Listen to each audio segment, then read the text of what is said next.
एक बार फिर से आप सभी का स्वागत है। हम बात कर रहे थे कि जो आदम है उसे परमेश्वर ने मिट्टी से रचा है, इसका क्या मतलब है। जब हम सामान्य भाषा में देखते हैं कि आदम को मिट्टी से रचा है तो इसका मतलब ये नहीं है कि किसी जगह को खोद के वहां से मिट्टी ली गई, उसमें पानी डाला गया, गारा बनाया गया, फिर उसका एक पुतला बना दिया गया और फिर परमेश्वर ने जीवन का श्वास फूंक दिया।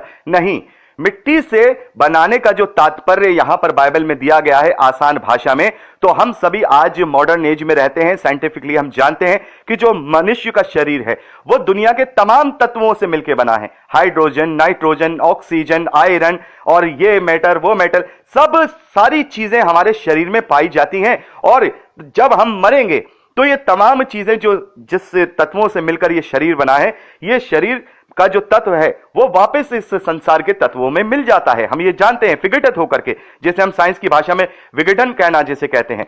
तो यहां पर जो मिट्टी का शरीर होने का जो मतलब है वो ये है कि आदम के शरीर को इस धरती के तत्वों से मिलकर के बनाया गया है और उन्हीं तत्वों से उसमें हड्डी, उसमें मांस, उसमें लहू के द्वारा उस शरीर को बनाया गया। फिर परमेश्वर ने अपने आत्मिक स्वरूप के अनुसार उसमें जीवन का श्वास फूंका और आदम जीवित प्राणी बन गया। तो जैसे कि परमेश्वर ने अन्य क्रीचर्स को, अन्य स्वर्गदूतों को, करूबों को इस मिट्टी से नहीं बनाया, यानी कि इस धरती के तत्वों से नहीं बनाया, तो आखिर आदम को ही क्यों बनाया। अब यहां पर पूरे ब्रह्मांड की सृष्टि के पीछे की जो कहानी है अब हमें यहां समझ में आती है कि परमेश्वर ने ये सारा ब्रह्मांड, ये सारे यूनिवर्स आदम के लिए ही रचा है कि एक ऐसा विश्वास पात्र, ऐसा विश्वास योग्य मेरा परिवार हो जो मेरे साथ रहे, जो परखा गया हो। और इसीलिए परमेश्वर ने अभी उसे स्वर्गीय शरीर से जो है नहीं नवाजा है, उसे इस धरती के तत्वों में ही लेकर के आता है। और हम इस बात को पवित्र शास्त्र पहला कुरिन्थियन उसके 15वें अध्याय और उसके 50वें वचन में पढ़ते हैं कि जो लहू और मांस है वो स्वर्ग के राज्य के अधिकारी नहीं होंगे। यानी कि आदम भले ही उस वक्त निष्पाप है जबकि वो अदन की वाटिका में रह रहा है, लेकिन इस धरती के तत्वों का शरीर होने के कारण वो स्वर्ग में परमेश्वर के साथ नहीं रह सकता था। आपको मेरी बात समझनी होगी। देखिए, हम पढ़ लेते हैं पहला कुरिन्थियन 15वां अध्याय 50वां वचन। हे भाइयों, मैं ये कहता हूं कि मांस और लहू परमेश्वर के राज्य के अधिकारी नहीं हो सकते और ना नाशवान अविनाशी का अधिकारी हो सकता है। तो ये जो धरती के तत्वों से मिलकर के जो ये शरीर है, ये स्वर्ग में परमेश्वर के पास नहीं जा सकता था। इसीलिए जो अदन की वाटिका है वो इस पृथ्वी पर ही बनाई गई। ज्यादातर स्कॉलर्स का, क्या यह सभी स्कॉलर्स का यह मानना है कि जो अदन की वाटिका थी वो इस धरती पर ही थी। तो अदन की वाटिका इस धरती पर परमेश्वर ने लगाई और अदन की वाटिका में आदम को रखा और फिर हव्वा को वहां पर उसके लिए परमेश्वर ने रचा। और हम देखते हैं कि परमेश्वर ने उसे एक आज्ञा दी कि तू यहां का अधिकार है, तुझे यहां पर आराम से रहना है, सारी चीजें कर सकता है। यह बुद्धि का वृक्ष जो तू देख रहा है इसके फल को मत खाना। एक आज्ञा दी, बाकी और कोई आज्ञा परमेश्वर ने उसे करने के लिए नहीं दी थी। एक ही व्यवस्था थी उसके पास, एक ही बात थी, एक ही आज्ञा थी कि तुझे बस केवल सब कुछ कर सकता है, यहां खा पी आराम से खूब, ये सारा अधिकार तेरे को अदन की वाटिका में तुझे दिया गया, लेकिन तू उस बुद्धि के वृक्ष का जो फल है वो मत खाना। अगर तूने इसे खाया तो तू अवश्य ही मर जाएगा। परमेश्वर ने आदम से कहा कि यदि तू इस फल को खाएगा तो अवश्य ही मर जाएगा। तो वहां पर बुद्धि का वृक्ष क्या है, वो फल क्या है? क्या उस फल के अंदर मृत्यु है जिससे कि आदम मर जाएगा? नहीं। आखिर परमेश्वर ने वहां बुद्धि का वृक्ष लगाया ही क्यों, ऐसी आज्ञा दी ही क्यों कि जो आदम है वो एक गलती करे, वो भले वो चाहता तो वहां वृक्ष नहीं लगाता और आदम ऐसे ही रहता, लेकिन नहीं, आदम को परमेश्वर ने इसलिए नहीं रचा है कि वो हमेशा इस धरती के तत्व वाले शरीर में रहे, बल्कि आदम को परमेश्वर ने इसलिए रचा है कि वो उसे अपना परिवार बनाए और एक परखा हुआ विश्वासी योग्य परिवार बनाए। जब ये इस धरती के तत्वों से छूट जाएगा उसके बाद मैं इसे स्वर्गीय शरीर दूंगा, जैसा कि हम पहला कुरिन्थियन 15वें अध्याय में पौलुस के द्वारा लिखा हुआ पाते हैं।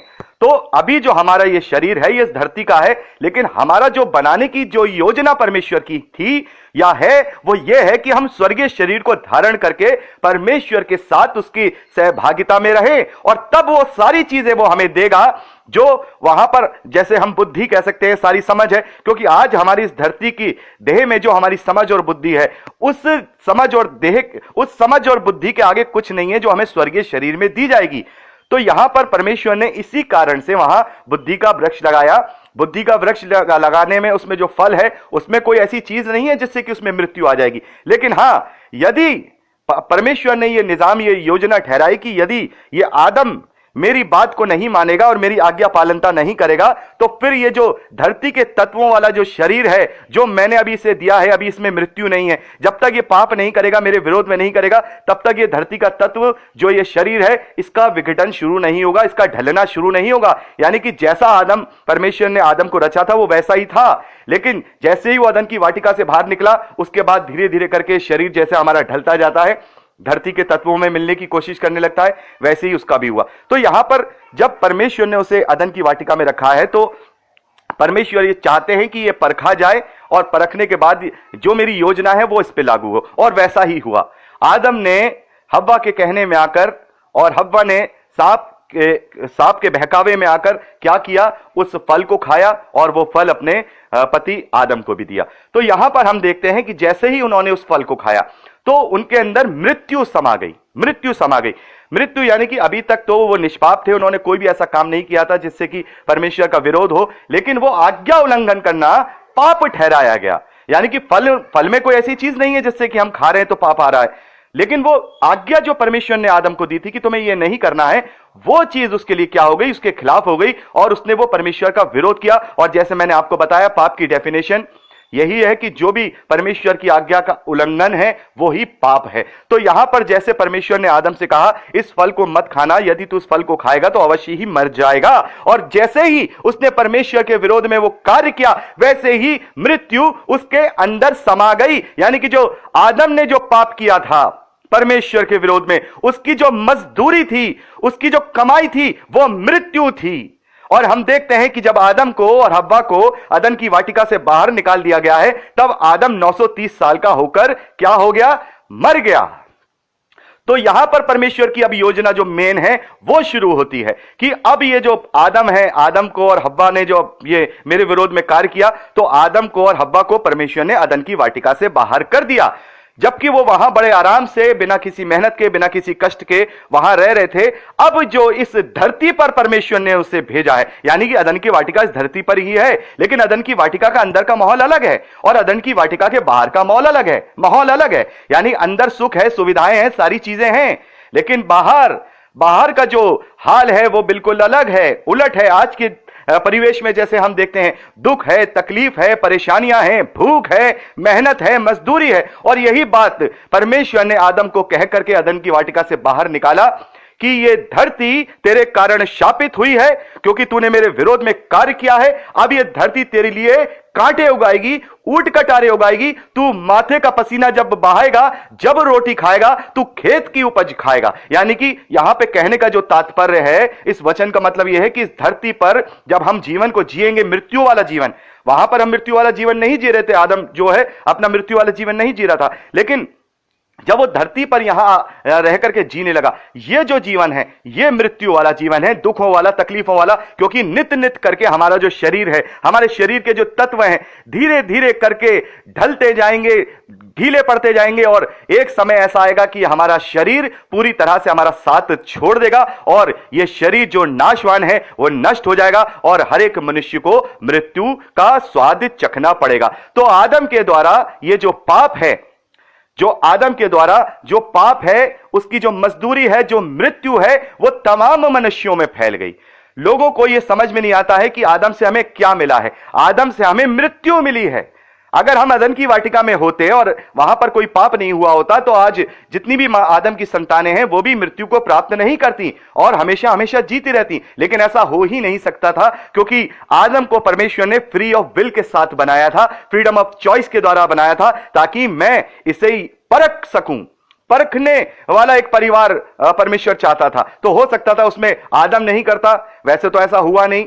ये मैं अपनी तरफ से कह रहा हूं। अगर मान लीजिए अगर वहां आदम की संतानें और हो जाती, जैसे केन और हाबिल धरती पर बाहर हुए, अगर वहीं हो जाते तो उसमें से हो सकता था केन कोई गलती कर देता, हाबिल कर देता, कोई ना कोई तो ऐसा होता जो वहां से अदन की वाटिका से बाहर निकलवा देता। और वही हुआ। जो आदम हमारा आदि पिता है और जो हव्वा हमारी जो आदि माता है, उसी के द्वारा ये पाप हम सभी में समा गया, यानी कि मृत्यु समा गई। तो कोई ये सोचे कि आदम ने पाप किया था इसलिए मनुष्य पाप करेगा, ऐसा नहीं है। वो वाले पाप की प्रवृत्ति मनुष्यों में नहीं आई है आदम से, वो तो उसके अंदर स्वयं है। हर एक मनुष्य के अंदर एक सिक्के के दो पहलू, जैसे मैंने आपको बताया, अच्छाई और बुराई समान रूप से है। अब हम अपने निर्णय से अपना निर्णय ले सकते हैं कि हमें क्या करना है, परमेश्वर की आज्ञा पालनता करना है या फिर हमें परमेश्वर के विरोध में जाना है। ये हमारी मर्जी है। पाप और अच्छाई हमारे अंदर, हमारे मन में ही है, हमारे कॉन्शियस में ही है। तो हमें आदम से केवल मृत्यु मिली है। आदम से हमें केवल मजदूरी के रूप में, पाप की मजदूरी के रूप में मृत्यु मिली है, और आदम के द्वारा यह मृत्यु समस्त मानव जाति में फैल गई, समस्त मानव जाति में। और उसके बाद जब परमेश्वर ने अदन की वाटिका से आदम को बाहर कर दिया है, तब भी परमेश्वर ने आदम को छोड़ा नहीं है, आदम की संतानों को छोड़ा नहीं है। टाइम टाइम पर, समय समय पर परमेश्वर ने उनका मार्गदर्शन किया है। हम देखते हैं सबसे पहली जो संतानें हैं, बाइबल के अनुसार हम देखते हैं केन और हाबिल को, वो जो है परमेश्वर के पास अपनी भेंटें लेकर के आते हैं, और परमेश्वर केन की भेंट को स्वीकार नहीं करता है और हाबिल की भेंट को स्वीकार करता है। क्यों? क्योंकि जो केन था उसके मन में ईर्ष्या थी, और परमेश्वर ऐसे लोग जो परमेश्वर के विरोध में कार्य करते हैं उनकी भेंट स्वीकार नहीं करते हैं। तो वहां भी क्या हुआ, जो शैतान है, जो इस धरती पर है, इस धरती पर उसने अपना अधिकार जमा लिया है, वो आदम और आदम की संतानों को भर मारा है, परमेश्वर के विरोध में कर रहा है। और ऐसा ही उसने स्वर्ग में भी किया था। हम प्रकाशित वाक्य में पढ़ते हैं कि जो लूसीफर है उसने 1/3 स्वर्गदूतों को अपने साथ मिला लिया, तब परमेश्वर ने उन्हें क्या कर दिया, स्वर्ग से बाहर निकाल दिया। उन्हें फॉलन एंजल्स कहा जाता है। आगे चल के हम पढ़ेंगे इस विषय में, सारी बातें हम डिटेल में करेंगे। 1 घंटे की रिकॉर्डिंग में मैं सारी चीजें आपको डिफाइन नहीं कर सकता हूं, धीरे धीरे करके सारी चीजें आपको बताऊंगा। तो यहां पर हम देखते हैं कि इस धरती पर जो आदम है वो अकेला नहीं है। एक तो इस धरती की तकलीफें हमारे साथ हैं, ऊपर से शैतान और शैतान की जो आत्मिक सेना है वो भी हमारे विरोध में यहां पर कार्य करती है कि हम परमेश्वर के विरोध में हो जाएं। ज्यादा से ज्यादा आदम जो शैतान है उसका यह सोचना है कि जैसे मैंने स्वर्गदूतों को 1/3 अपने पास मिला लिया, वैसे ही आदम और आदम की संतानों को भी मैं अपनी तरफ मिला लूं, ताकि परमेश्वर जो है अपने लिए कोई विश्वासी योग्य परिवार ना बना पाए। तो ये उसका सोचना है। लेकिन उसे ये भी मालूम है कि मेरा अंत है। परमेश्वर ने अभी उसे खुली छूट दे रखी है कि तू जा और आदम के लोग संतानों को तू जो है बहकाएगा, लेकिन परमेश्वर ने उसकी सजा नियुक्त कर दी है। और हम देखते हैं कि जो गंधक की झील हम प्रकाशित वाक्य में पढ़ते हैं, वो गंधक की झील उस शैतान के लिए ही बनाई गई है और मनुष्यों के लिए अनंत जीवन बनाया गया है। लेकिन मनुष्य के पास ये फ्रीडम ऑफ चॉइस है, ये चुनने का अधिकार है, वो फ्री विल है कि वो अब शैतान के लिए बनी हुई गंधक की झील को चुन ले, या फिर आदम के लिए बना हुआ अनंत जीवन चुन ले, जो उसके लिए परमेश्वर ने उसकी योजना में था। तो यहां पर हमने देखा कि कैसे आदम की सृष्टि हुई और क्यों परमेश्वर ने उसकी सृष्टि की, अदन की वाटिका में रखा, क्योंकि परमेश्वर एक परखा हुआ, एक विश्वास पात्र, विश्वास योग्य परिवार चाहता था जो आदम और आदम की संतानों के रूप में है। तो यहां पर हम देखते हैं कि यहां की तकलीफों के साथ, यहां की परेशानियों के साथ जब हम अपने जीवन को जीते हैं, और तब भी जब हमें शैतान भड़का रहा है, हमारे चारों तरफ जाल बुन रहा है, तब भी हम परमेश्वर के मार्गदर्शन में चलते रहेंगे। तब हम क्या करेंगे, परमेश्वर के ग्रहण योग्य बनेंगे और उस स्वर्गीय शरीर को प्राप्त करेंगे, जो स्वर्गीय शरीर परमेश्वर की योजना में मेरे और आपके लिए है। तो यहां पर हम देखते हैं कि परमेश्वर सभी मनुष्यों के साथ चलता रहा।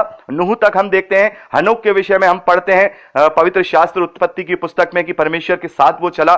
उसके बाद हम देखते हैं कि पाप इतना बढ़ गया, लोगों ने परमेश्वर की इतनी ज्यादा अनाज्ञा की कि वहां पर इतना पाप बढ़ गया कि केवल नूह और नूह के घराने को छोड़ और कोई वहां धर्मी नहीं था।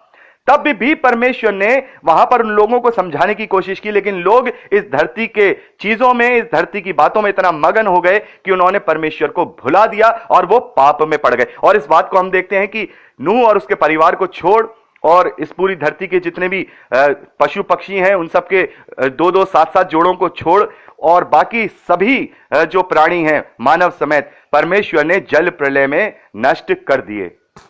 यानी कि परमेश्वर ने नूह के समय में सभी जो मनुष्य हैं उनको जल प्रलय के द्वारा क्या कर दिया, नष्ट कर दिया। और केवल नूह और उसके 3 बेटे और उसकी पत्नी और 3 बहुएं को छोड़ और कोई मानव जाति में से कोई जिंदा नहीं रहा, क्योंकि उस वक्त केवल नूह और उसका परिवार ही ऐसा था जो परमेश्वर के साथ चल रहा था, उसके मार्गदर्शन में चल रहा था। तो वहां भी परमेश्वर की योजना यही थी कि ज्यादा से ज्यादा लोग उसके मार्गदर्शन में चलें, उसके लिए चलें, एक ऐसा परिवार बनाने की वहां पर एक योजना थी। और वहां पर हम देखते हैं कि मनुष्य ने सब कुछ यहां पर जानते हुए, उसके मार्गदर्शन को भी जानते हुए पाप किया, और पाप में वो पाप में पड़ते चले गए, और उसका ये फल हुआ, इसका ये नतीजा हुआ कि परमेश्वर ने जल प्रलय के द्वारा उन्हें नष्ट कर दिया। तो यहां पर 15 मिनट की रिकॉर्डिंग हो गई है। अगली रिकॉर्डिंग में हम बात करेंगे। प्रभु आपको आशीष दे। Praise the Lord.